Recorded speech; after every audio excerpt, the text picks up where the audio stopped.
here's Brody Brazil.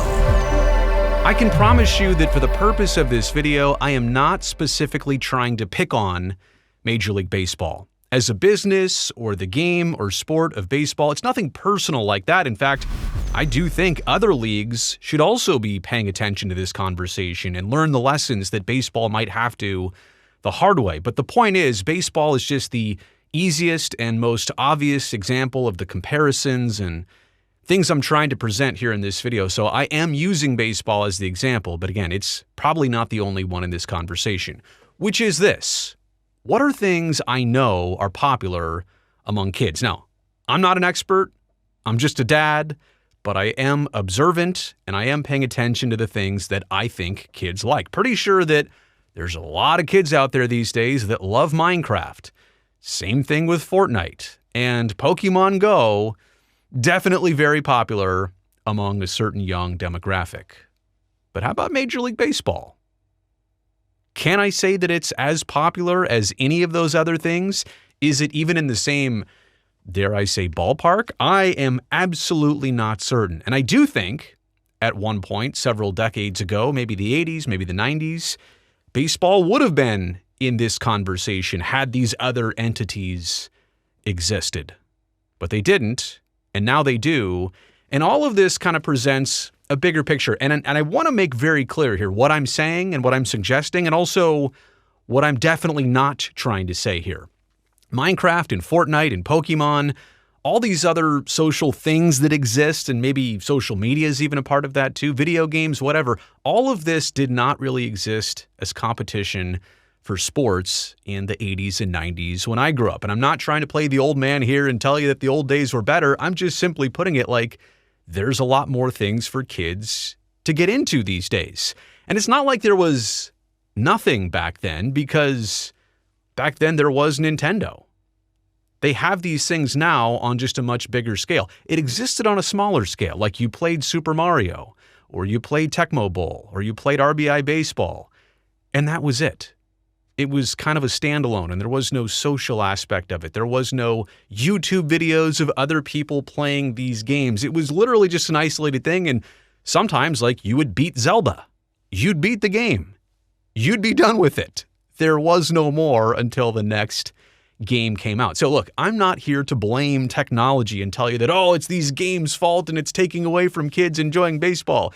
It's not it at all. These things exist totally separate from baseball, but obviously these things have captivated the attention of kids that maybe baseball used to do. And I'm wondering now, like, could we be seeing a delayed effect in sports, but especially with Major League Baseball, that there is a decline in popularity as these kids get older? And because they didn't really grow up with baseball, maybe like I did, or like a lot of kids did, that they're just not as attached to it in 10, 20, 30 years down the road. Now, I can also make the case that possibly baseball is something you grow an appetite for in your teenage years, your late teenage years, your early 20s, into your 30s. Maybe baseball is just more tuned and programmed for an older audience. Maybe it always has been that way. But I do have the concern that if you don't grow a younger group into it, that it may not be as popular over time. And without popularity, it's not as big a business, and maybe it struggles, and there's a lot of questions about it. Attention spans, I do think, are part of this. I also want to get into the financials of baseball in terms of participation and attendance, but attention spans, I think we can all agree, across the board, and the way that we all consume media, attention spans are shrinking across all demographics over time. And I don't know that that's a great thing, and I'm probably not going to go deeper into that, but we can all probably agree on that. It's an issue that humans have created because, well, there's multiple choices for everything. And we're often multitasking. Like, I'm scrolling on the phone while I'm watching a video on TV, while I'm also listening to a podcast at the very same time. Like, we can't stop our brains from doing like as many things possible. And the multiple choices, again, give us so many options. There are all these games and platforms and things you can do on a phone or a tablet or a device. So this is a human-made issue here. I don't want to say problem, but it's a human-made situation. And studies have definitely shown that with every other demographic, the attention spans of children are also shrinking. And I bring all this up. You're wondering, what are we talking about attention spans for? Because, well, baseball, they love to have their 3-hour games, and they have cut it down. like literally from the last couple years implementing the pitch timer, games have been cut by about 35 to 40 minutes on average per game. So they are recognizing this. Like this is all part of the equation and the math that they've been doing. So still though, that 3-hour baseball game, like 6 and 7 days a week, it's hard when attention spans have been shortened. There's also the cost of attendance, and this is a big deal for kids and their corresponding families. The average price of going to a major league game, obviously with everything else in life and inflation and everything costs more, but the average price of a game has trended way up. And going to a game, I'll tell you, is important, right? Because you can watch it on TV and yeah, you can follow it on social media and you can play MLB The Show on whatever, gaming device and platform you like, but going to a game, in my opinion, is still where a young person gets hooked. And that's not just for baseball, that's any sport, but going there and seeing it in person and the atmosphere and the sounds and the sensations and all that stuff, that's where kids get hooked. Problem is, look at the last, 18 years or so. 18 years ago in 2006, $22.21 was the average ticket price, meaning that a family of 4 could pay for all their tickets, sub $100, maybe do all the food and parking and everything for another $200 total, maybe for a family of 4. Still a significant amount of money in 2006. But now look at 2024. Now we're talking about almost $40 on average per ticket. And that's just the average. You can get in for lower. You can also get in for a lot more. Now we're talking $160 basically for a family of 4 just for tickets.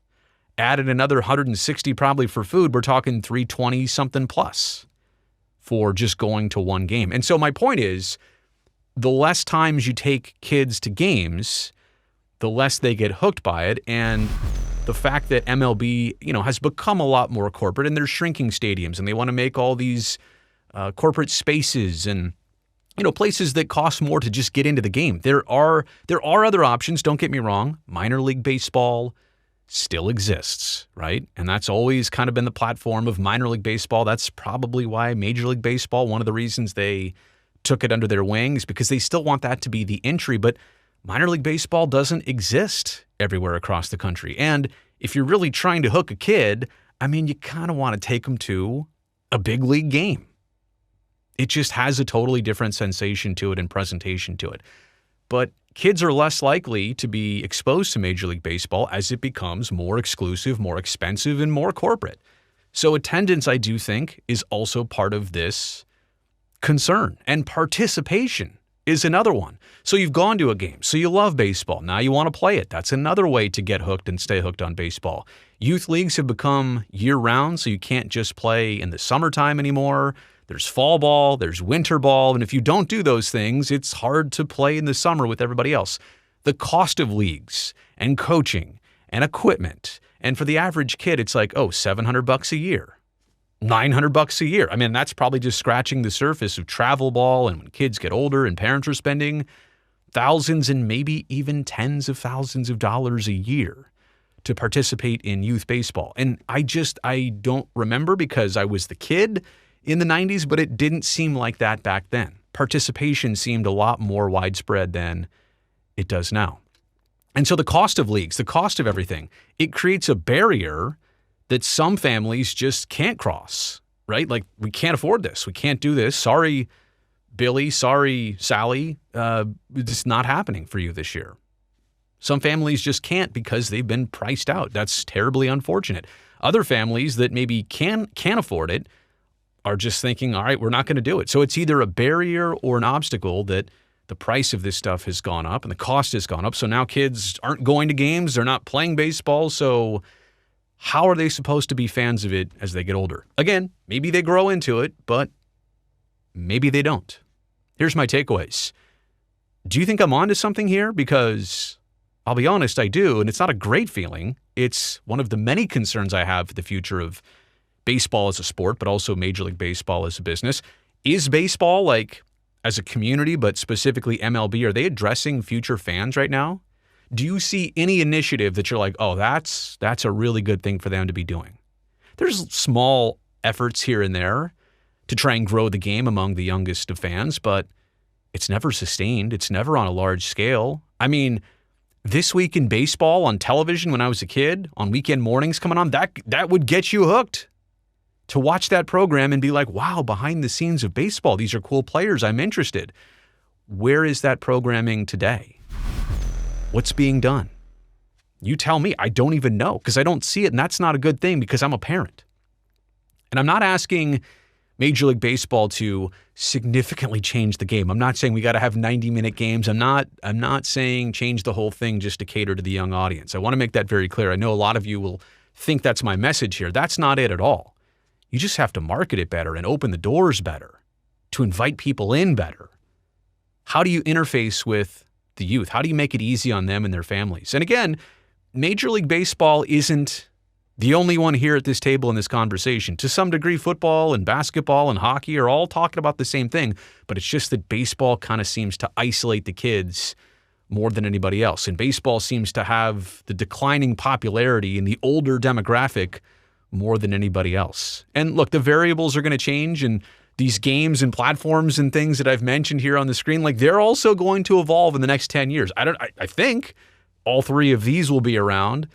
Maybe there'll be something new, though, that baseball has to kind of compete with. So they've got to be nimble. They've got to be flexible. But the point is, there's always now going to be this extra competition. And baseball, what are you going to do about it? That's my question. Let me know what you think in the comments section below. Again, am I on to something here? Do you agree with this? Do you totally disagree with this? Also, while you're down there, thumbs up on this video helps me, this video, and this channel. And don't forget to hit that subscribe button. That way I can definitely see you back here next time.